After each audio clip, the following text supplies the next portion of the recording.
ठीक आहे. तर आपण 7वीचं विज्ञान पाहू आता. तर याच्यात पहिला टॉपिक आहे सजीव सृष्टी, अनुकूलन आणि वर्गीकरण दिले. ठीक आहे. तर सर्वात पहिलं ॲडॅप्टेशन म्हणजे काय. तर ॲडॅप्टेशन म्हणजे काय, प्रत्येक सजीव आपल्या परिसरात किंवा वातावरणात राहताना त्याच्याशी जुळून घेण्यासाठी जे काही शरीराच्या अवयव आहे तर त्याच्यामध्ये काय करीत असतो, चेंजेस करीत असतो. तर त्याला काय म्हणतो आपण, ॲडॅप्टेशन म्हणतो. फॉर एक्झाम्पल जर आपण वनस्पती घेतल्या तर जिथं सदाहरित वनं पाहतो आपण, तर त्या कशा असतात, एकदम उंच असतात, त्यांचे पानं मोठाले असतात. का तर त्यांना पाणी भेटते. तेच वाळवंटातल्या जर पाहिले आपण तर त्यांनी त्यांच्या पानाचं रूपांतर काट्यात केलेलं असतं. का तर त्यांना पाणी जास्त भेटत नाही आणि त्याच्यामुळे ट्रान्सपिरेशन कमी होतं आणि त्यांना हेल्पफुल होतं. तर त्याला आपण ॲडॅप्टेशन म्हणतो. आता हे वनस्पतीमध्ये घडतं, प्राण्यामध्ये घडतं, सगळीकडं घडत असतं. ठीक आहे. त्याच्यानंतर याच्यात काही असं विशेष काही महत्त्वाचं नाही आहे. ठीक आहे. आता हिमप्रदेशातील ॲडॅप्टेशन दिले त्यांनी. तर हिमप्रदेशातील कसे झाडं असतात तर या टाईपचे असतात. का तर तिथून बर्फ काय झाला पाहिजे, म्हणजे साचला नाही पाहिजे झाडावर, ते खाली पडतो डोम शेपच्या साईजचा. गवताळ प्रदेशातील ॲडॅप्टेशन, अन्नग्रहणासाठी ॲडॅप्टेशन. आता इथे एक्झाम्पल दिलेलं आहे अमरवेलचं. तर अमरवेल जी आहे तर ती काय असते, स्वयंपोषण असते, परपोषी असते. का तर ती दुसऱ्या जे काही झाड आहे तर त्याच्यावर जगत असते. जे ही पिवळ्या कलरचे धागे आहेत तर ती अमरवेल आहे. तर ती त्या खालच्या पानापासून म्हणजे दुसऱ्या झाडाच्या पानापासून त्याच्या जीवावर जगत असते. आता कीटकभक्षी वनस्पती आहे तर तिचं नाव आहे व्हीनस फ्लायट्रॅप. ठीक आहे. तर हे पण एक्झाम्पल म्हणून आपल्याला लक्षात राहायला पाहिजे. ठीक आहे. वनस्पतीच्या वाढीसाठी एक महत्त्वाचा मुद्दा आहे नायट्रोजन, फॉस्फरस आणि पोटॅशियम, जे काय आपण खत टाकतो NPK. तर NPKचं प्रमाण असतं. समजा 18-18-10 आपण जर खत टाकला 18-18-10 तर ते याचंच प्रमाण असतं, नायट्रोजन, पोटॅशियम, नायट्रोजन, फॉस्फरस आणि पोटॅशियम. ठीक आहे. तर त्याला आपण NP ते वाढीसाठी गरज असतात. ठीक आहे. प्राण्यामधील ॲडॅप्टेशन, तर प्रत्येक प्राणी त्याच्या हिशोबानं ॲडॅप्टेशन करत राहतो. आता हे समजून जाते आपल्याला, म्हणजे याच्यात MCQ तयार व्हायसारखं तर काही नाही आहे. ठीक आहे. इथे एक महत्त्वाचा मुद्दा आहे डार्विनचा थिअरी ऑफ इव्हॉल्युशन. ठीक आहे. तर जे काही चार्ल्स डार्विन नावाचे शास्त्रज्ञ होते तर त्यांनी अनेक प्राण्याच्या आणि वनस्पतीचा अभ्यास करून जे सजीव वेळेच्या आणि पर्यावरणात जगण्यास सर्वात जास्त सक्षम असतील तर तेच म्हणजे टिकतील, म्हणजे सक्षम जो असेल तर तोच टिकल. तर हे त्यांचा पहिला सिद्धांत आहे. ठीक आहे. आणि सजीव त्याला फायदेशीर असणारे एखादे वैशिष्ट्य घेऊन जन्माला आला आणि टिकू शकला व त्याची पुढची पिढी त्याच्यासारखीच बनत असते. याला नैसर्गिक निवडीचा म्हणजे सिलेक्शन, नॅचरल सिलेक्शन सिद्धांत म्हणतात. ठीक आहे. तर पहिला कोणता, सक्षम तोच टिकेल, आणि दुसरा नॅचरल सिलेक्शन हा त्यांचा सिद्धांत आहे. ठीक आहे. त्याच्यानंतर इथं एक क्रम दिलेला आहे. आता हे प्रिलिम्सला आपल्याला 2-3दा पडलेलं आहे. ठीक आहे. तर हे आपल्याला एक्झॅक्टली पाठ पाहिजे. ठीक आहे. तर याचं कसं लक्षात ठेवायचं, एक ट्रिक सांगतो. KP चा क्लास ऑफ GS. ठीक आहे. Class of GS. ठीक आहे. KP चा क्लास ऑफ GS. ठीक आहे. आता K म्हणजे काय, किंगडम, P म्हणजे फायलम, क्लास म्हणजे क्लास, O म्हणजे ऑर्डर, F म्हणजे फॅमिली, G म्हणजे जीनस आणि S म्हणजे स्पेसिस. ठीक आहे. KP class of GS. ठीक आहे. तर इथं या क्रमानं आपल्याला लक्षात राहिलं पाहिजे. ठीक आहे. आता हे मानवाचं लक्षात ठेवतो आपण. मानवाचा किंगडम कोणता आहे, ॲनिमेलिया, फायलम कॉर्डाटा, क्लास आपला मॅमेल आहे, त्यानंतर ऑर्डर प्रायमाटा, फॅमिली जे आहे ते होमिनिडी, आणि त्यानंतर जीनस होमो आणि स्पेसिस सेपियन. मग आपलं सायंटिफिक नेम काय झालं, होमो सेपियन झालं. ठीक आहे. कारण जेव्हा शेवटचे जे GS म्हणजे जीनस आणि स्पेसिस जे असतात तर त्यांच्याहून आपण म्हणजे सायंटिफिक नेम दिलं जातं. ठीक आहे. आता कार्लिनियस शास्त्रज्ञ तर त्यांनी ही मेथड दिलेली मी जे म्हणलेले होमो सेपियन. ठीक आहे. तर जे होमो आणि सेपियन या दोनपासून तर ही हिला द्विनाम पद्धत म्हणतात आणि कोण दिले, कार्लिनियस यांनी दिले. याच्यावर पण आपल्याला क्वेश्चन पडलेला आहे ऑलरेडी. ठीक आहे. त्याच्यानंतर इथं काही सायंटिफिक नेम दिलेले इथं. तर कुत्र्याचं कॅनिस फॅमिलेरिस. ठीक आहे. त्यानंतर गायला काय म्हणतात, बोस्टॉरस. ठीक आहे. बोस्टॉरस. आता हे महत्त्वाचे आहेत आपल्यासाठी एक्झाम्पल, जास्वंद हिबिस्कस रोझा सायनेन्सिस, आणि ज्वारीचं सार्गम वल्गे. ठीक आहे. 29 एप्रिल एक दिवस आहे, 29 एप्रिल, तर तो जागतिक बेंडूक संरक्षण दिन म्हणून पाळला जातो. ठीक आहे. जागतिक बेडूक संरक्षण दिन. ठीक आहे. तर या टॉपिकमध्ये तेवढं काय असं विशेष महत्त्वाचं नसतं. ठीक आहे. त्याच्यानंतर वनस्पतीची रचना आणि कार्य. तर सर्वात पहिलं आपण जर असं वनस्पती पाहिलं तर खाली तिला असे मुळं असतात जमिनीच्यामध्ये, तर त्याला आपण रूट्स म्हणतो. ठीक आहे. तर ती 2 प्रकारची असतात वनस्पतीहून. आता दोन प्रकारचे कोणते कोणते, एक असतात टॅप रूट, एक असते टॅप रूट असतं, आणि एक जे जे छोटे छोटे छोटे छोटे छोटे जे असे रूट असतात केसासारखे, तर त्याला म्हणतो आपण फायब्रस रूट किंवा तंतुमय मुळे, जे की कांद्याला असतात. आणि जे टॅप रूट असतात, जे मोठे खोडं असतात, तर त्याला टॅप रूट असतात. ठीक आहे. आता या आकृतीतून तुम्हाला सगळं हे क्लिअर करून देतो. ठीक आहे. आता हे मूळ आहे. ठीक आहे. तर याला आपण काय म्हणतो मराठीत, सोटमूळ म्हणतो टॅप रूटलाच. ठीक आहे. तर ते जमिनीखाली त्याचा पार्ट खराब होऊ नये म्हणून, ते मूळ असं खाली खाली जाईल ना, तर त्याचा पार्ट खराब होऊ नाही म्हणून त्याला एक हेर असतं, एक टोपी असते, त्याला रूट कॅप म्हणतात. काय म्हणतात, रूट कॅप म्हणतात. ठीक आहे. आणि जे हे केसासारखं दिसाले, तर त्याला मूलरोम म्हणतात. ठीक आहे. मूलरोम म्हणतात किंवा रूट हेअर म्हणतात. ठीक आहे. हे आपल्याला माहीत पाहिजे. हां, आता इथे एक कन्सेप्ट महत्त्वाचा आहे, जे मुळाचे सोटमूळ आणि तंतुमय असे दोन प्रकार पडतात. तर जे काही द्विदल वनस्पती असतात, द्विदल म्हणजेच आपण त्याला इंग्रजीमध्ये काय म्हणतो, डायकॉटिलिडॉन. मी दोन्हीमध्ये सांगून टाकतो, इंग्रजी आणि मराठी. ठीक आहे. ज्यांना जे कळते त्यांनी ते समजून घ्या. ठीक आहे. डायकॉटिलिडॉन, तर डायकॉटिलिडॉनच्या वनस्पती असतात म्हणजे द्विदल वनस्पती, तर त्यांना कोणतं असतं, सोटमूळ असतं. आणि एकदल वनस्पतीमध्ये कोणते असतात, फायब्रस असतात. मग कांदा काय झाला, तर एकदल वनस्पती झाला. ठीक आहे. एकदल झाला. त्याच्यानंतर इथं काही तेवढं जास्त महत्त्वाचं नाही. आगंतुक मुळे म्हणजे काय, असे मुळे जे जमिनीच्या खाली पण येतात आणि वर पण. समजा आता आपण असं ऊसाचं कांड पाहिलं, तर ऊसाच्या इथं कांड्याला इथं पण असे हेर असतात, तर ते वरी पण आलं आणि खाली पण आलं. ठीक आहे. त्याला आगंतुक मुळे म्हणतो. ठीक आहे. तर त्यात काही असं विशेष तेवढं काही नाही आहे. ठीक आहे. आता खोड, आता खोड कशाला म्हणतात, तर जमिनीच्या जे काय आपलं बी आहे, समजा आता हे बी आहे, तर जे खाली जातं तर त्याला रूट म्हणतो, जे वर येतं त्याला आपण खोड म्हणतो. मग खोडाचा वाढणारा भाग जे असतो, तर त्याला आपण बड म्हणतो. काय म्हणतो, त्याला बड किंवा मुकुल म्हणतात मराठी. ठीक आहे. त्याच्यानंतर खोडाला असे कांडे असतात, तर याला पेर म्हणतात. काय म्हणतात, त्याला नोड किंवा पेर म्हणतात. आणि जे मधातली जागा असते त्या दोन कांड्याच्या, तर त्याला इंटरनोड किंवा कांडे असे म्हणतात. ठीक आहे. तर हे एवढं म्हणजे तेवढं काय अवघड नाही आहे. त्याच्यानंतर आता पाणी, तर पान जर पाहिलं आपण, तर हे पाणी, तर जे काही पसरट भाग असतो पानाचा, म्हणजे हे पसरट भाग, तर याला काय म्हणतो आपण, लिप ब्लेड म्हणतो. काय म्हणतो, लिप ब्लेड म्हणतो. आणि याची जी काही ही मार्जिन असते, म्हणजे आपण जर डायग्राम काढलं तर त्याला काय म्हणतात, लिप मार्जिन म्हणतो. ठीक आहे. आणि याला अपेक्स म्हणतात, पुढच्या टोकाला. त्यालाच मराठीत काय म्हणले, पर्णाग्र. ठीक आहे. पर्णतल, त्यानंतर पानं सलग, दंतेरी आणि खंडित प्रकारचे असतात. ठीक, त्यात काही असं विशेष काही नाही आहे. हां, पानाचे दोन प्रकार पडतात, एक साधं पान असतं आणि एक संयुक्त पान असतं. मग काही वनस्पतींना पानामध्ये एकच पर्णपत्र असून मध्यभागी शीर असते. ठीक आहे. म्हणजे असं पान असतं आणि मध्यभागी एकच शीर असते. ठीक आहे. तर त्याला काय म्हणतो आपण, साधं पान. संयुक्त पान म्हणजे काय, तर मुख्य शिरभोवती पर्णपत्रे लहान लहान पर्णिकामध्ये, म्हणजे लिपलेट असतात त्याला, छोटे छोटे, तर त्याला काय म्हणतो आपण, संयुक्त पान म्हणतो. ठीक आहे. किंवा कॉम्प्लेक्स लिप म्हणतो. ठीक आहे. त्याच्यानंतर हां, आता हे वनस्पतीचं हे महत्त्वाचं आहे. ठीक आहे. एक आपल्याला कळायला पाहिजे, यांचे नाव एक्झॅक्टली काय, याच्यावर क्वेश्चन पण आहे. ठीक आहे. एक असतं कॅलेक्स. कॅलेक्स म्हणजे काय, आपण जर असं एक्झाम्पल असं फुल पाहिलं, ठीक आहे, असं फुल पाहिलं, तर फुलाचं जे देठ असतो, म्हणजे खाली तोडतो आपण तिथून, तर ते हिरव्या कलरचं असतं, या टाईपचं, तर त्याला काय म्हणतो आपण, कॅलेक्स म्हणतो. ठीक आहे. त्याच्यानंतर दलपुंज किंवा कोरोला, तर दलपुंज पाकळ्याने, जे काय पाकळ्या असतात त्याला आपण काय म्हणतो, कोरोला म्हणतो. ठीक आहे. त्यानंतर जे काही सेक्शुअल ऑर्गन असतात फुलामध्ये किंवा प्लांटमध्ये, तर ते दोन असतात, एक अँड्रोशियम आणि एक गायनोशियम. तर अँड्रोशियम जे असतं तर ते मेल पार्ट असतो, आणि गायनोशियम जे असतो तर ते फिमेल पार्ट असतो. ठीक आहे. तर हे एक मुद्दा आपल्याला कळायला हवाच. ठीक आहे.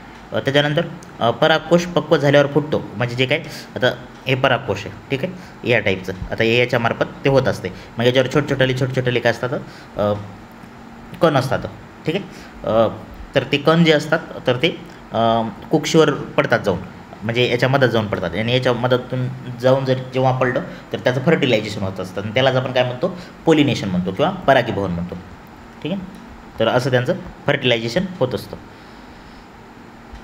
तर इथं काही थोडं महत्त्वाचं नाही. त्यानंतर पुढचा टॉपिक, नैसर्गिक संसाधने आणि त्याचे गुणधर्म. हां, आता इथून आपल्याला जास्त महत्त्वाचं होत जाते. ठीक आहे. स्टार्टिंगला आपल्याला हवा प्रॉपर्टीज ऑफ एअर दिलेलं आहे. ठीक आहे. तर हवा हे वायूचे मिश्रण असल्याने इतर पदार्थाप्रमाणे हवेला सुद्धा वस्तुमान आणि वजन असतं, हे एवढं लक्षात घेतलं पाहिजे. हवाला वस्तुमान पण असतं आणि वजन पण असतं. आता वजन आणि वस्तुमानामध्ये काही जर फरक तुम्ही जर म्हटले, तर जे वजन जे असतं तर ते ग्रॅव्हिटीनुसार चेंज होत असतं. म्हणजे चंद्रावर आपलं वजन कमी भरल, पृथ्वीवर आपलं जास्त भरल, किंवा विषुववृत्तावर जे आपलं वजन आहे तर ते कमी भरल, ध्रुवावर जे असतं तर ते जास्त भरल. ठीक आहे, तर ते ग्रॅव्हिटीनुसार काय होत असतं, चेंज होत असतं. पण वस्तुमान जे असतं तर ते कुठेही गेलं तरी चेंज होत नसतं. ठीक आहे, हे दोघातला फरक आहे. त्याच्यानंतर जे काही हवेमधील वायूचे रेणू काय सतत हालचाल करीत असतात. मग हे रेणू जेव्हा एखाद्या वस्तूवर आढळतात तेव्हा त्या वस्तूवर ते दाब निर्माण करतात, आणि याच हवेच्या दाबाला काय म्हणतो आपण, वातावरणीय दाब किंवा ॲटमॉस्फेरिक प्रेशर म्हणतो आपण त्याला. ठीक, वातावरणाचा दाब सर्व दिशांनी समान असतो, हे एक मुद्दा आपल्यासाठी महत्त्वाचा आहे. ठीक आहे, त्याच्यानंतर सर्वसामान्य स्थितीमध्ये समुद्र सपाटीला वातावरणाचा दाब जे आहे ते सुमारे 101400 न्यूटन प्रति चौरस मीटर इतका असतो. ठीक आहे, आणि ते वायुदाबमापकाने मोजता येतो. आणि जसं वातावरणाचा दाब समुद्र सपाटीपासून उंच जातो, म्हणजे समजा हे समुद्र आहे, आपण जसं जसं वरी जाऊ तसं तसं दाब काय होईल तर कमी होत जाईल. ठीक,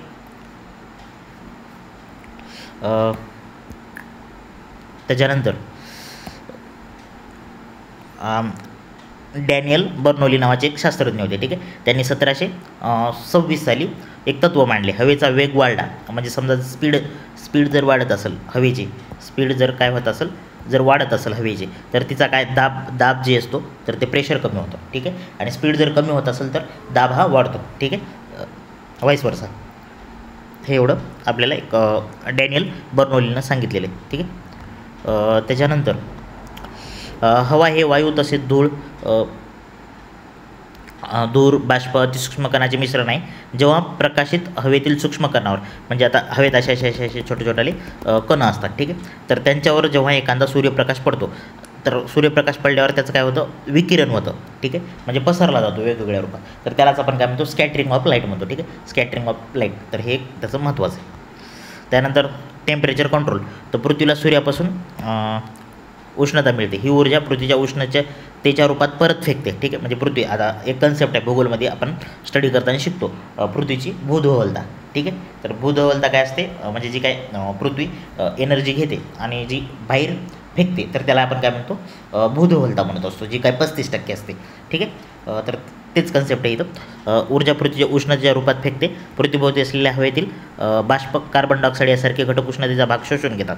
म्हणजेच काय, आता जे समजा आता पृथ्वी, आता ही समजा आपण पृथ्वी, तर याच्यात सूर्यप्रकाश किरण एंटर करतात. पण इथं असे काही वायू असतात जे की उष्णता म्हणजे स्टोअर करून ठेवतात, जसे की आपला ओझोनचा झाला, त्याच्यानंतर कार्बन डायऑक्साईड झाला, बाष्प झाला, हे काय करतात, म्हणजे हरितगृह वायू म्हणतो आपण याला. ठीक आहे, तर ते उष्णता शोषून ठेवतात. त्याच्यामुळं इथलं पृथ्वीचं हवामान कसं असतं, उबदार बनलेलं असतं. मग जर असं हे जर नसले असते तर पृथ्वी एकदम कोल्ड असली असते. तर इथं तेवढंच कन्सेप्ट दिलेलं आहे. ठीक आहे, इथं आपण आता काल 6वीत शिकलो, अवकाशात आवाज ऐकू येईल का. आता आपण कालच एक कन्सेप्ट शिकला, तर अवकाशात आवाज येणार नाही का, तर तिथं मीडियम नाही. आपण काय शिकलं, आवाज ऐकू येण्यासाठी माध्यमाची गरज असते, माध्यमाची. आणि मग अवकाशात काय आहे तर व्हॅक्यूम आहे, निर्वात पोकळी आहे, तर तिथं आपल्याला आवाज येणार नाही आहे. ठीक आहे, त्यानंतर तापमानातील बदलातील हवेची घनतासुद्धा, म्हणजे तापमान जर बदललं तर हवेची घनतासुद्धा चेंज होत असते. ठीक आहे, थंडीमध्ये हवेची घनता वाढते, आणि थंडीत पहाटेच्या, म्हणजे आता आपण म्हणतो हे क्वेश्चन पण आलेलं आहे, जे की जेव्हा रेल्वेचं सकाळी हॉर्न वाजतं तर ते खूप लांबपर्यंत ऐकू जातं. का, तर थंडीमध्ये काय असते, हवेची घनता जास्त असते. घनता जास्त असली म्हणजे काय झालं, मॉलिक्यूल जवळ असणार, आणि जवळ असले म्हणजे त्याची ध्वनीचा स्पीड कसा असणार, जास्त असणार. का, तर आता सॉलिड मध्ये सर्वात जास्त असतो, लिक्विडमध्ये आणि त्याच्यानंतर गॅसमध्ये. तर हे क्रम आहे ध्वनीच्या.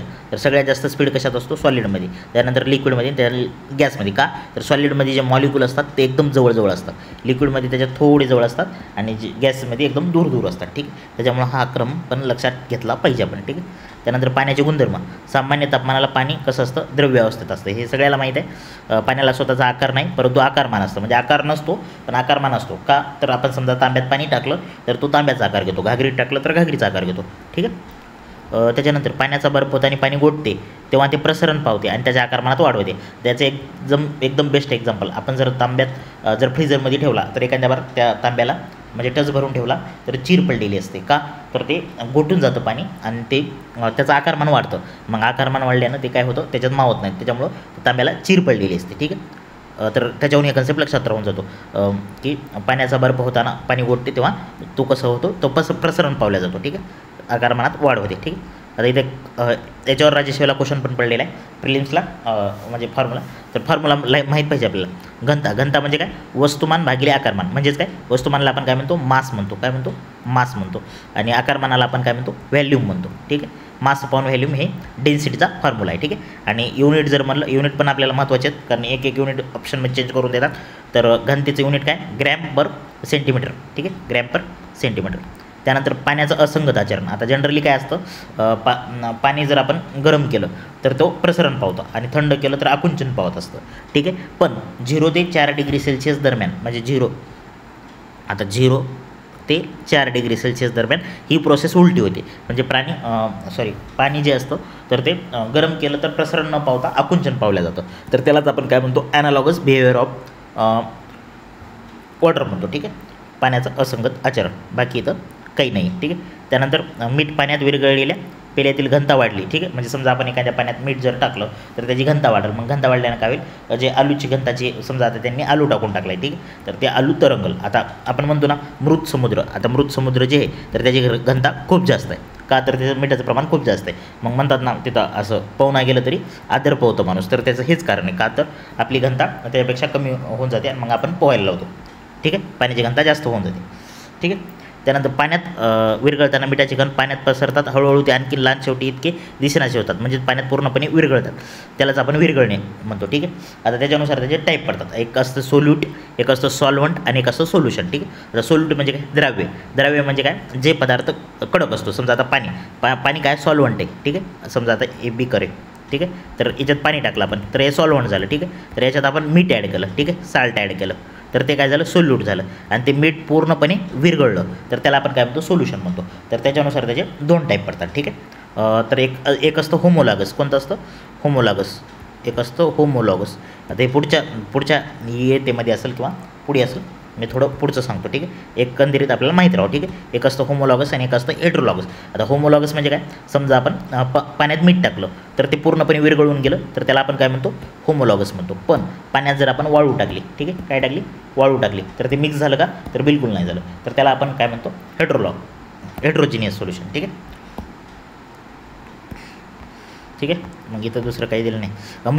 मृदा काय, एकदम महत्त्वाचा गुणधर्म म्हणजे मृदेचा तर तो रंग असतो. ठीक आहे. तर हे महत्त्वाचा मुद्दा आहे, रंग असतो. आणि रंग तिचा काळी, लाल, तांबूस, पिवळी, राखाडी ज्या जे काही म्हणजे एलिमेंट असतात तर त्याच्यावरून तिचा रंग ठरलेला असतो. तर सॉईल टेक्स्चर तर त्याला आपण मृदेचा पोत म्हणतो. तर तो कशावर उंटवतो, जे काय मृदेच्या कणांचा आकार असतो म्हणजे पार्टिकलचा, तर त्याला काय म्हणतो, मृदेचा पोत म्हणतो. ठीक आहे.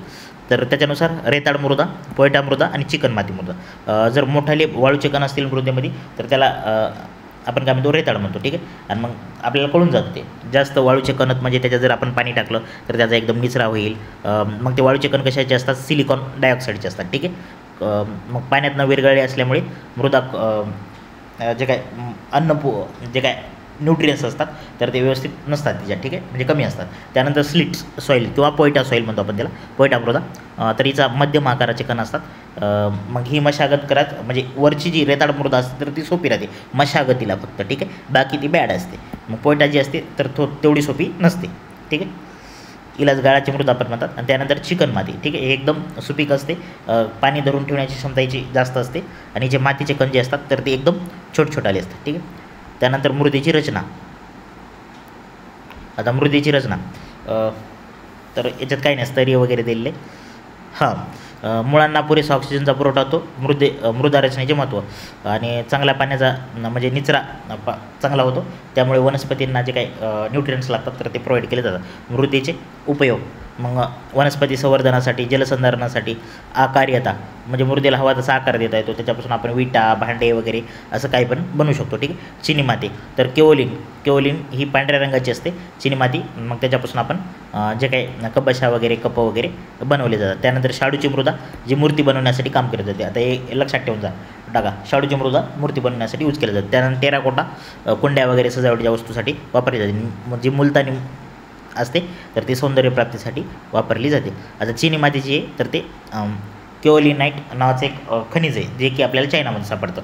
मग चायनामध्ये सापडतं म्हणून तिला चिनी माती नाव देऊन टाकले. ठीक आहे. ज्याला आपण जर उष्णता दिली त्या खनिजाला, कोण्या केओलिनाईट, तर तो त्याला चकाकणी आणि काठीण्य प्राप्त होते, मग त्याचे भांडे तयार केले जातात. ठीक आहे. त्यानंतर डेन्मार्कचे एक शास्त्रज्ञ होते सोरेनसन.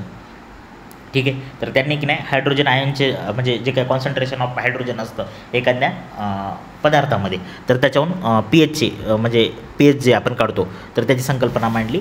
तर मातीचा समूह ठरवण्यासाठी पाणी आणि माती याचं एकाच 2 प्रमाण, ठीक आहे, म्हणजे 1 पाण्याचं आणि 2 मातीचं असं मिश्रण करून ते परीक्षण केलेलं जातं. तर मग त्याच्यानुसार pHनुसार जर टाईप पडले तर मग टाईप पडतात त्याचे. एक ॲसिडिक मृदा असते, एक बेसिक असते आणि एक असते जी न्यूट्रल असते. ठीक आहे. 6.5पेक्षा जर कमी तिचा pH असेल तर तिला आपण ॲसिडिक म्हणतो. न्यूट्रल 6.5 ते 7.5पर्यंत असेल म्हणजे 1%ची रेंज येईल, आणि 7.5च्या पुढे असेल तर तिला आपण बेसिक म्हणतो. ठीक आहे.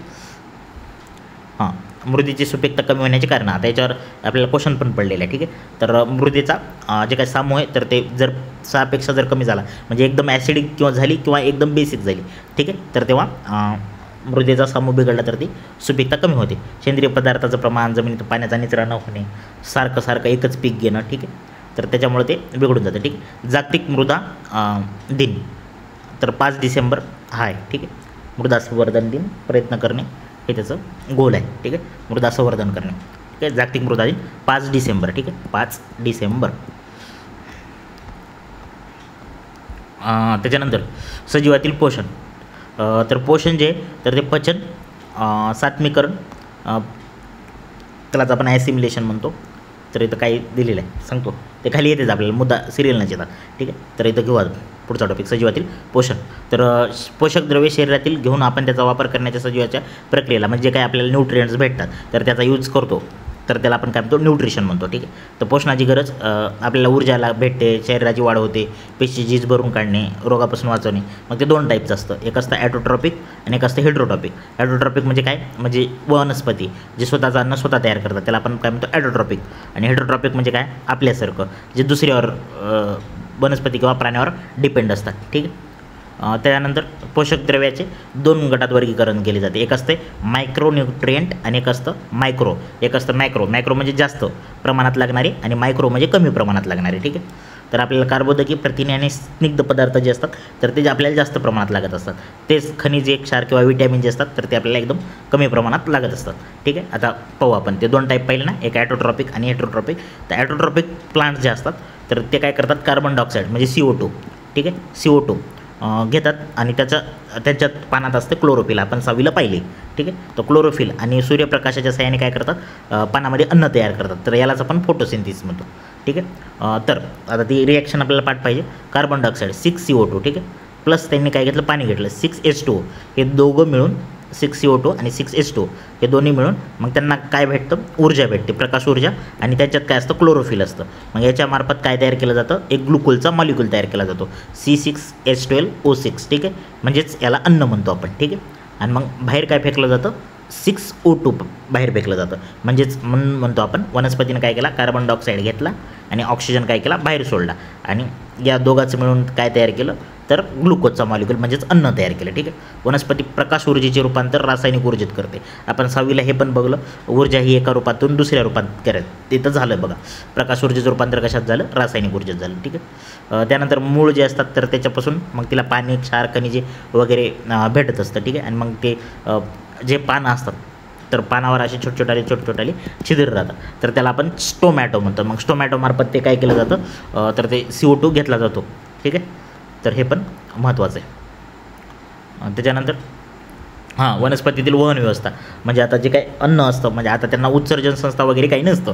ठीक आहे. मग एक असतं झायलम, त्यालाच आपण जलवाहिनी म्हणतो, आणि एक असतं फोइलम, त्याला रसवाहिनी. ठीक आहे. मग झायलम मार्फत वनस्पतीच्या प्रत्येक भागापर्यंत काय केलं जातं, पाणी पोहोचवलं जातं, आणि फोइलम मार्फत काय केलं जातं तर जे काय अन्न आहे जे पानामध्ये तयार झाले तर ते सगळीकडे पोहोचवलं जातं. ठीक आहे. झायलम आणि फोइलम. ठीक आहे. याच्यावर पण क्वेश्चन आपल्याला पडलेला आहे. ठीक आहे. हे महत्त्वाचे आहेत एकदम स्टेट बोर्ड.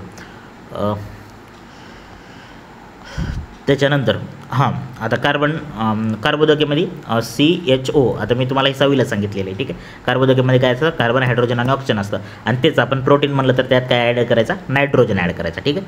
तर हे एवढं आपलं लक्षात राहू द्या. हवेमध्ये नायट्रोजन वायुरूपात असतो, परंतु वनस्पती, आता जे ॲटमॉस्फिअरमध्ये बक्कळ 78% नायट्रोजन असतो, खूप असतो, पण ते वनस्पतीला डायरेक्टली घेता येत नाही. मग त्याचं काय करायला लागते, फिक्सेशन करावं लागतं, ठीक आहे. तर त्याला आपण नायट्रोजन फिक्सेशन किंवा नत्र स्थिरीकरण म्हणतो. तर नत्र स्थिरीकरण हे जैविक आणि वातावरणीय पद्धतीने होतं. जैविक म्हणजे कोणतं, असे जीवाणू असतात जे नायट्रोजन फिक्सेशन करतात. आणि वातावरण म्हणजे कोणतं, तर जेव्हा आपलं पाणी पडतं तर ते पाण्याच्या थेंबात जे काय नायट्रिक ॲसिड असतं, म्हणजे तर ते मिक्स होऊन किंवा जी काय आपली वीज पडते तर त्याच्यामार्फत नायट्रोजन फिक्सेशन केलं जातं, ठीक आहे. तर ते 2 प्रकारचं असतं नायट्रोजन जैविकचं. तर ते जे असतात ते सूक्ष्मजीव घडून आणतात. तर रायझोबियम जे असतात तर ते शिंबावर्गीय, म्हणजे आता मेथी जर आपण एक्झाम्पल घेतलं तर त्याच्या रूटला अशा छोट्या गिटोळे असतात. तर त्याच्यात हे रायझोबियम असतो, ठीक आहे, रायझोबियम असतो. मग तो काय करतो, नायट्रोजन शोषून घेतो आणि मग त्या झाडाला देत असतो, ठीक आहे. मग मातीमधील ॲझोटोबॅक्टर हे सूक्ष्मजीव पण आपण काय करतात, नायट्रोजन फिक्सेशन करतात. हे एक्झाम्पल लक्षात राहू द्या, कोणते, रायझोबियम झालं, ॲझोटोबॅक्टर झालं, ठीक आहे. त्यानंतर वातावरणाचं तर मी सांगलो, ठीक आहे. पावसाळ्यात जेव्हा वीज चमकते तेव्हा पण ते केलं जातं. त्यानंतर सिम्बायोटिक न्यूट्रिशन. सिम्बायोटिक म्हणजे काय, सहजीवी पद्धतीनं, म्हणजे तू मला काहीतरी दे मी तुला काहीतरी देतो असं. मग काही झाडाच्या मुळापाशी बुरशी वाढते, मग ती बुरशी काय देते, झाड बुरशीला काय देते, पोषक तत्व देत असते, ठीक आहे. त्या बदल्यात ती बुरशी जी असते तर ती झाडाला काय देते, क्षार आणि पाणी पुरवत असते. तर ठीक आहे, दोघाला हेल्प करायलेत आणि पुढे चालले, ठीक आहे, आपल्यासारखं. त्याच्यानंतर शैवाल बुरशीला अन्न पुरवते आणि जी काय बुरशी आहे तर ती शैवालाला निवारा, पाणी आणि क्षार पुरवत असते. तर यालाच आपण लायकेन म्हणतो, ठीक आहे, दगडफूल. आणि जे लायकेन आहे तर ते पोल्युशन इंडिकेटर आहे, म्हणजे जिथं पोल्युशन जास्त होतं तर ते यांचं प्रमाण कमी होतं, त्याच्यामुळे ते पोल्युशन इंडिकेटर पण लायकेन आहे. त्यानंतर हेट्रोट्रॉपिक प्लांट, ज्या दुसऱ्यावर जगतात, ठीक आहे. ज्या वनस्पती सजीवाच्या शरीरावर किंवा इतर शरीरावर म्हणजे दुसऱ्यापासून आपले अन्न मिळवतात त्याला आपण काय म्हणतो, पॅरासायटिक म्हणतो, ठीक. याचं एक्झाम्पल अमरवेल, आपण आताच पाहिली अमरवेल. तर बाडगुळ हे नवीन एक्झाम्पल लक्षात ठेवा, हरितद्रव्य नसल्यामुळे ते तसं करीत असतं. त्यानंतर कीटक भक्षे, त्यालाच आपण इन्सेक्टिव्होरस प्लांट म्हणतो, ठीक आहे. तर यांचं एक्झाम्पल पाठ ठेवायचं, ड्रॉसेरा बर्मानी, ठीक आहे. ते कसं असतं काही नाही, आपण जास्त डोक्यात घ्यायचं नाही, फक्त एक्झाम्पल लक्षात ठेवायचं, ड्रॉसेरा बर्मानी. कीटकभक्षी वनस्पतीची रचना एखाद्या फुलासारखी असते. मग ते काय करतात, म्हणजे असं एकदम सुंदर दिसायला राहतात, मग ते किड्याला अट्रॅक्ट करतात. मग ते किडा, त्याच्यावर चिकट पदार्थ असतो, मग ते किडा त्यांना चिटकून बसतो आणि मग ते त्यांना खाऊन टाकल्यासारखं असं, ठीक आहे, ड्रॉसेरा बर्मानी, ठीक. त्यानंतर सॅप्रोफायटिक प्लांट. सॅप्रोफायटिक म्हणजे काय, जे मृतुपजे, म्हणजे कुजलेल्या पदार्थावर किंवा मेलेल्या याच्यावर जे जगतात त्याला सॅप्रोफायटिक म्हणतात, ठीक आहे. त्यानंतर काही बुरशीमुळे अन्न दूषित होते आणि त्यामुळे विविध प्रकारचे रोग वगैरे होतात, तर ते आपल्या काही कामाचं नाही आहे. हां, हे महत्त्वाचा मुद्दा आहे. ईस्ट आणि जे काय भूक्षत्रे, म्हणजे आपण त्याला मशरूम म्हणतो. ईस्ट हे किंवा ब्रेड तयार करणे आणि आंबवण्याच्या प्रक्रियेसाठी वापरले जाते. भूक्षेत्रामध्ये जीवनसत्वे आणि लोहाचा, म्हणजे जर क्वेश्चन जर आला कुठं तर लक्षात ठेवा, ते मशरूम जे असते त्याच्यात आपल्याला विटॅमिन आणि लोहाचं प्रमाण म्हणजे एकदम चांगलं असतं, म्हणून ते डाएट प्लॅनमध्ये सांगतात बघा, मशरूम वगैरे खा, ठीक आहे. तर त्याचं हेच कन्सेप्ट आहे. त्यानंतर नायट्रोजन प्रोटीन. आता नायट्रोजन आलं म्हणजे प्रोटीन येणारच, प्रोटीन आलं म्हणजे नायट्रोजन येणारच. हरितद्रव्य आणि पेशीद्रव्य यांच्यातील महत्त्वाचा घटक असतो. फॉस्फरस जे असतो प्रकाश ऊर्जेचे रासायनिक ऊर्जेत रूपांतर करण्यास हेल्प करतात, मग तेच आपण काय म्हणलो, फोटोसिंथेसिस, ठीक आहे. त्यानंतर पोटॅशियम, जे काय मेटाबॉलिक रिॲक्शन होतात तर त्यासाठी पोटॅशियम लागत असतं. मॅग्नेशियम, हरितद्रव्य तयार करणे, Mg+, तुम्हाला 6वीच्या लेक्चरमध्ये सांगलो होतो, ठीक आहे. तर ते मॅग्नेशियम आहे, ठीक आहे. लोह, मॅग्नीज, त्यानंतर झिंक, संप्रेरक म्हणजे हार्मोन रिलेटेड घटक निर्माण करतात, झिंक हार्मोन रिलेटेड, ठीक आहे.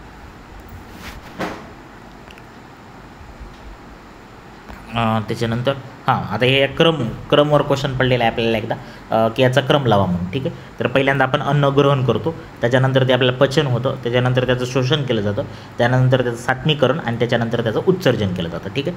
हे क्रम एक महत्त्वाचा आहे, ठीक आहे. साईडला नोट डाऊन करून घ्या वाटलं तर. येतं दुसरं, अन्न प्रकारानुसार खालील प्रकार पडतात. एक असतात हर्बिवोरस, शाकाहारी, म्हणजे जे वनस्पतीवरच जगतात त्याला आपण काय म्हणतो, शाकाहारी, ठीक आहे, फळं वगैरे. त्यानंतर कार्निवोरस म्हणजे मांसाहारी, म्हणजे जे सिंह टाईप, ठीक आहे, तर त्याला काय म्हणतो आपण मांसाहारी, म्हणजे निव्वळ मांस खाऊनच जगतात. त्यानंतर मिश्राहारी म्हणजे काय, त्यालाच आपण ओमनिवोरस म्हणतो. म्हणजे वानर, चिंपांजी आणि आपण, म्हणजे कधी काही लोक असे असतात, काही लोक तर तसे असतात. ठीक आहे. त्यानंतर स्वच्छकर्मी विघटक म्हणजेच काय, आपण त्याला डिकम्पोजर म्हणतो. ठीक आहे. म्हणजे जे काय छोटाले जीवजंतू असतात तर ते की नाही, जे काय समजा एखादा वस्तू मरून पडली तर त्याला डिकम्पोज करून, प्लॅस्टिक खाणारी बुरशी वगैरे ते म्हणतात की आपण ते एक्झाम्पल पाहतो, तर ते डिकम्पोजर असतात. ठीक आहे. स्कॅव्हेंजर्स मृत प्राण्याच्या शरीरापासून जे अन्न मिळवतात तर त्याला स्कॅव्हेंजर्स, गिधाडे, कावळे वगैरे, तर त्याला आपण स्कॅव्हेंजर्स म्हणतो. ठीक आहे. डिकम्पोजर्स सूक्ष्मजीव जे मृत शरीराचे जे काय हे असतात ते पदार्थ कुजवून टाकतात, त्यापासून अन्न मिळवतात आणि मग ते कुजून गेल्यानं ते माती तयार होऊन जाते त्याची. ठीक आहे. त्यानंतर सॅप्रोझोइक न्यूट्रिशन म्हणजे काही कीटक एकपेशी सूक्ष्मजीव मृत शरीरावर आणि आजूबाजूच्या वातावरणातील द्रवरूप सेंद्रिय पदार्थाचे शोषण करून अन्न करतात, तर त्याला काय म्हणतात आपण, मृतभोजी म्हणतात. ठीक आहे. कोळी, मुंग्या वगैरे. ठीक आहे. त्यानंतर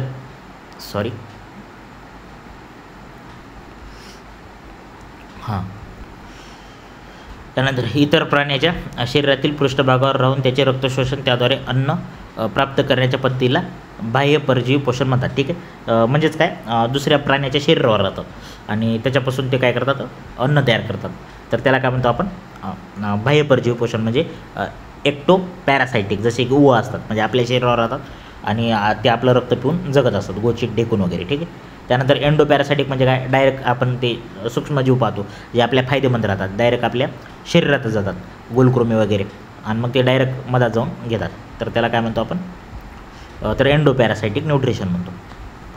ठीक आहे. त्यानंतर अन्नपदार्थातील सुरक्षा, तर हे जास्त महत्त्वाचं नाही या टॉपिकमध्ये, आपल्याला काही कसं करायचं काय नाही त्यांनी, म्हणजे जनरल पॉईंट आहेत. हे एवढं लक्षात ठेवा, जागतिक अन्न सुरक्षा दिन जे आहे तर ते 16 ऑक्टोंबर आहे.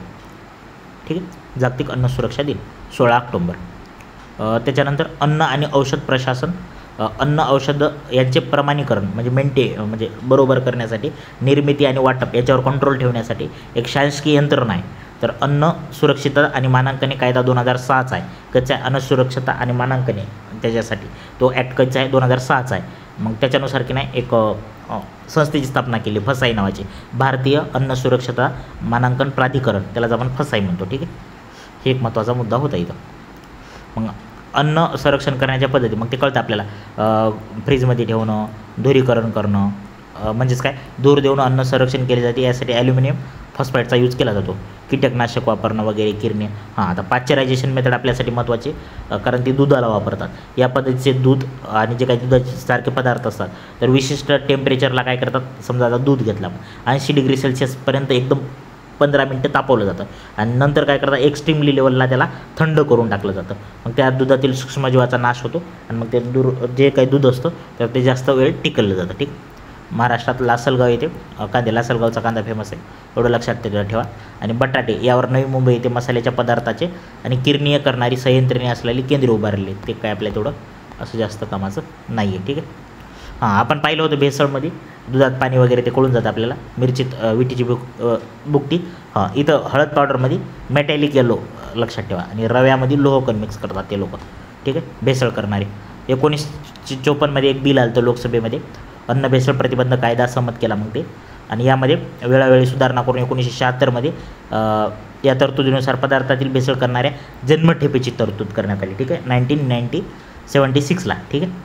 मग अन्नाची साठवण आणि योग्य प्रकारे हवा, अन्नपदार्थातील वेस्टर्न अन्नाला औषधाला घातक नसावे, त्यावर निर्मितीचा दिनांक वगैरे म्हणजे सगळं छापलेलं असतं ना, कधी मॅन्युफॅक्चर झालं, काय झालं, त्याचं वजन कसं काय नाही, तर ते या कायद्यानुसार छापलं जातं. ठीक आहे. यात किती कॅलरी आहे काय नाही ते सगळं. ठीक आहे. त्याच्यानंतर भौतिक राशीचे मापन. ठीक आहे. तर आता एक फिजिक्सचा टॉपिक आहे, आता हे पाहू आपण. ठीक आहे. वस्तुमान, वजन, वेग, तापमान, आकारमान या भौतिक राशी आहेत. ठीक आहे. तर भौतिक राशीचे प्रमाणीकरण एक मॅग्नेट्यूड असतो, मग सांगण्यासाठी ते मूल्य आणि एककमध्ये सांगावं लागत असतं. तर त्यानुसार त्याचे 2 टाईप पडतात. एकला म्हणतो आपण स्केलार क्वांटिटी, त्यालाच आपण अदिश राशी म्हणतो, ज्याला डायरेक्शनची गरज नसते. ठीक आहे.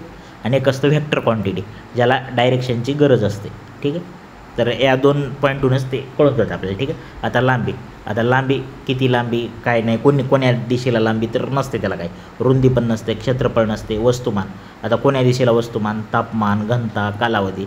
ठीक आहे. याला डायरेक्शन आहे का या सगळ्यांना नाही, मग ज्यांना डायरेक्शन नाही तर ती कोणती झाली, स्केलार क्वांटिटी झाली. ठीक आहे. आणि ज्यांना डायरेक्शन आहे म्हणजे विस्थापन, आता डिस्प्लेसमेंट म्हणतो, विशिष्ट दिशा असते, ठीक आहे. वेग झालं, विशिष्ट दिशा असते, तर याला काय म्हणतो आपण, वेक्टर क्वांटिटी म्हणतो. वस्तुमान जेवढे गुरुत्वीय बल कार्य करते त्याला वजन म्हणतात, ठीक आहे. आपण ते कन्सेप्ट बघला आता थोड्या वेळाखाली. वजन आणि वस्तुमानमध्ये काय फरक आहे, ठीक आहे. वजन ही सदिश राशी आहे, ठीक आहे. त्याच्यानंतर आता प्रचलित मापन पद्धती, तर MKS म्हणजे मीटर, किलोमीटर आणि सेकंद, ठीक आहे. तर याच्यामध्ये मोजतो त्याला आपण MKS पद्धत म्हणतो, आणि सेंटीमीटर, ग्राम आणि सेकंदमध्ये ज्याला मोजतो त्याला आपण CGS म्हणतो, ठीक आहे. त्यानंतर आंतरराष्ट्रीय एककाची पद्धत, 7 पायाभूत राशीवर जे काय फंडामेंटल 7 गोष्टी येतात तर त्याच्यावर डिपेंड आंतरराष्ट्रीय SI युनिट आहे, ठीक आहे. त्याला आपण सिस्टम इंटरनॅशनल म्हणतो. तर मेट्रिक पद्धती वापरली जाते. तर लांबीला मीटर, वस्तुमानाला किलोग्राम, काळाला सेकंद वगैरे असं फॉर एक्झाम्पलमध्ये त्यांनी दिलेलं आहे, ठीक आहे. तेवढं काय इथं कामाचं नाही. त्याच्यानंतर गती, बल आणि कार्य, ठीक आहे. अंतर, एखाद्या गतिमान वस्तूने दिशेचा विचार न करता प्रत्यक्षपणे पूर्ण केलेल्या मार्गाची लांबी म्हणजे अंतर होईल, त्यालाच आपण डिस्टन्स म्हणतो. आणि डिस्प्लेसमेंट म्हणजे काय, म्हणजे अंतर तर पार केलं आहे पण एका म्हणजे कमीत कमी, म्हणजे समजा आता हे झालं तर इथून इथं गेले आपण आणि इथून इथं गेल्या तर हे अंतर झालं, पण डिस्प्लेसमेंट म्हणजे काय, कमीत कमी म्हणजे डायरेक्ट इथून इथं गेलं, ठीक आहे, कमीत कमी, तर त्याला आपण म्हणतो डिस्प्लेसमेंट म्हणतो, ठीक आहे. आता वेग जे असतो तर ते डिस्प्लेसमेंट डिवायडेड बाय टाईम, ठीक आहे, तर त्याला आपण म्हणतो व्हेलॉसिटी. आणि आपण काल स्पीडचा फॉर्म्युला पाहिला होता, स्पीडचा, ठीक आहे. आता हे व्हेलॉसिटी झाली, कोणती झाली, व्हेलॉसिटी. स्पीडचा काय, डिस्टन्स अपॉन टाईम, म्हणजे डिस्टन्स मग ते कसं आहे असलं म्हणजे असं पण चालतं, ठीक आहे. पण डिस्प्लेसमेंट म्हणजे कमीत कमी अंतर पार केले, ठीक आहे. हे त्या दोघातला फरक आहे. कापलेले अंतर भागिले वेळ आणि विस्थापन भागिले लागणारा वेळ म्हणजेच वेग. ॲक्सेलरेशन म्हणजे काय, तर वेगातील बदल म्हणजे change in velocity divided by त्याला लागणारा टाईम, तर त्याला काय म्हणतो आपण, त्वरण म्हणतो, ठीक आहे. हे फॉर्म्युले तेवढे लक्षात ठेवा, बाकी काही लक्षात ठेवणं गेलं तरी चालते. न्यूटनचा गतीविषयी पहिला नियम, ठीक आहे. तर एखाद्या वस्तूवर बल कार्य करत नसेल तर त्या वस्तूचा वेग बदलत नाही, अर्थात त्याचे वस्तूचे त्वरण घडत नाही. म्हणजे एक्सटर्नल फोर्स लावल्याशिवाय ती वस्तूचा स्पीडमध्ये चेंज होऊ शकत नाही, असं त्यांचं म्हणणं आहे. त्यालाच आपण न्यूटनचा गतीविषयक पहिला नियम म्हणतो, ठीक आहे. त्यानंतर एक नवीन फॉर्म्युला आहे, वर्क कशाला म्हणतो आपण, फोर्स इंटू डिस्प्लेसमेंट, म्हणजे लावणारे बल गुणिले डिस्प्लेसमेंट, ठीक आहे. बलाच्या दिशेने झालेले त्याचे विस्थापन, त्याला मग काय म्हणतो आपण, work is equal to force into displacement. मग त्याचं युनिट काय वर्कचं, तर जूल आहे, ठीक. आणि CGS मध्ये जर मोपलं तर अर्ग आहे, ठीक आहे. त्यानंतर स्थितिक विद्युत, इलेक्ट्रोस्टॅटिक, तर याच्यामध्ये विद्युत प्रभाराला धनप्रभार म्हणजे जे म्हणतो आपण पॉझिटिव्ह चार्ज आणि निगेटिव्ह चार्ज, तर पॉझिटिव्ह आणि निगेटिव्ह हे कोणा नाव दिले आहेत, बेंजामिन फ्रँकलिन, ठीक आहे. याच्यावर क्वेश्चन आहे एकदा, ठीक आहे, बेंजामिन फ्रँकलिन, ठीक आहे, नाव लक्षात राहिलं पाहिजे आपल्याला. सुमारे 2500 वर्षापूर्वी थेल्स या ग्रीक शास्त्रज्ञाच्या असे लक्षात आले की पिवळ्या रंगाचा राळीचा दांडा ॲम्बर लोकरी कापडाने घासला असता दांड्यामध्ये पिसे आकर्षित व्हायलेत, मग त्या ॲम्बरलाच काय ग्रीक भाषेत इलेक्ट्रॉन म्हणतात. म्हणून ॲम्बरच्या या आकर्षणाला थॉमस ब्राऊनने इलेक्ट्रिसिटी असे नाव दिले. इलेक्ट्रिसिटी नाव कोण दिलं तर थॉमस ब्राऊनने. इथं पण क्वेश्चन तयार होऊ शकतो, इथं पण क्वेश्चन तयार होऊ शकतो, ठीक. Thomas brown. घर्षणामुळे जे काय म्हणजे आपण घासल्यानं जी विद्युत तयार होते तर त्याला काय म्हणतो, फ्रिक्शनल इलेक्ट्रिसिटी म्हणतो, ठीक आहे. एकदम बेसिक दिलेलं आहे, याच्यात काही तेवढं असं जास्त महत्त्वाचं नाही. गोल्ड लिप इलेक्ट्रोस्कोप दिलेला आहे त्यांनी, म्हणजे ते चार्ज आहे की नाही ते कसं ओळखायचं. तर हे वस्तूवरील विद्युत प्रभार ओळखणे साधे उपकरण आहे. यात तांब्याच्या दांड्याला वरच्या टोकाला धातूची चक्ती असते या टाईपची, ठीक आहे. तर दुसऱ्या टोकाला सोन्याचा पातळ 2 पाने असतात, ठीक आहे. मग हा दांडा बाटलीत ठेवलेला असतो जेणेकरून चक्ती बाटलीच्या वर राहील, ठीक आहे. आणि मग इथं जर चार्ज असलेलं जर एखादी वस्तू जर जवळ नेली तर ते एकूण एकाला रिफ्लेक्शन करतात, म्हणजे दूर जातात हे पाते जे आहेत ते. तर तसं जर असेल तर मग आपण चार्ज आहे म्हणतो, ठीक आहे. तर ते ओळखण्यासाठी, ठीक आहे. इथं एक एक्सपेरिमेंट दिला आहे, आता मी एरीच हायलाईट केलं, त्यात काही विशेष पॉईंट नाही आहे. थोडा वीज चमकणे, आकाशात जेव्हा हवा आणि ढग घासले जातात तेव्हा काही ढग धन प्रभारित तर खाली ढग ऋणप्रभारित असतात, म्हणजे या टाईपचं, वर धनप्रभारित आणि इथं ऋणप्रभारित, आणि जमीन जी असते धनप्रभारित असते. मग त्याच्यामुळे ती काय होते, लाईट तयार होते, वीज पडते. मग वीजमुळे निर्माण होणारी प्रचंड उष्णता आणि प्रकाशामुळे हवेतील नायट्रोजन आणि ऑक्सिजन याच्यात रिॲक्शन होते आणि नायट्रोजन ऑक्साईड तयार होतो, आणि यालाच आपण काय म्हणतो, नायट्रोजन फिक्सेशन. थोड्या वेळाखाली सांगितलं मी, ठीक आहे, नायट्रोजन फिक्सेशन आहे, ठीक आहे.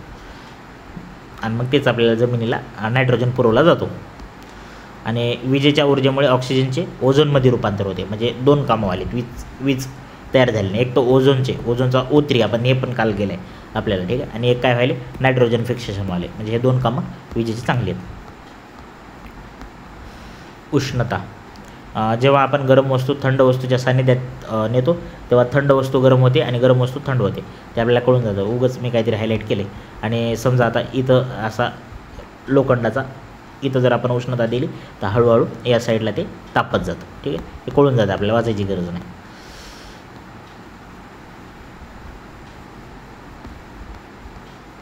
त्यात दुसरं काही महत्त्वाचं आहे का? हां, अवरक्त कॅमेरा काय असतो, जे हीट जी असते, म्हणजे जे काही इत्यादी पृथ्वीवरील वस्तू ज्या गरम झाल्यावर मग नंतर थंड होताना जे काही हीट चे रेडिएशन निघत असतात, तर त्याची रेडिएशनची जी फोटो कॅमेरा काढतो, तर त्याला काय म्हणतो आपण, अवरक्त कॅमेरा म्हणतो, ठीक आहे. तर हेच तिथं दिलेले.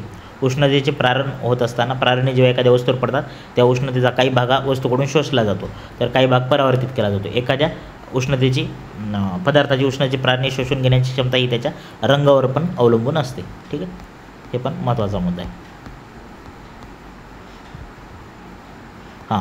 थर्मास फ्लास्क, तर त्यालाच आपण डिवर फ्लास्क म्हणतो, जे काय थर्मास असतो, आपण चहा गरम ठेवा म्हणून केला वापरला जातो. त्याच्यात काय असतं एक्झॅक्टली, जे थर्मास असतो, तर असं 2 अशा भिंती असतात आणि याच्यामध्ये व्हॅक्यूम असतो, ठीक आहे, म्हणजे निर्वात पोकळी असते आणि हे मधात सिल्वरनं कोटेड केलेलं असतं आणि याच्यामध्ये मग आपण चहा ठेवला जातो.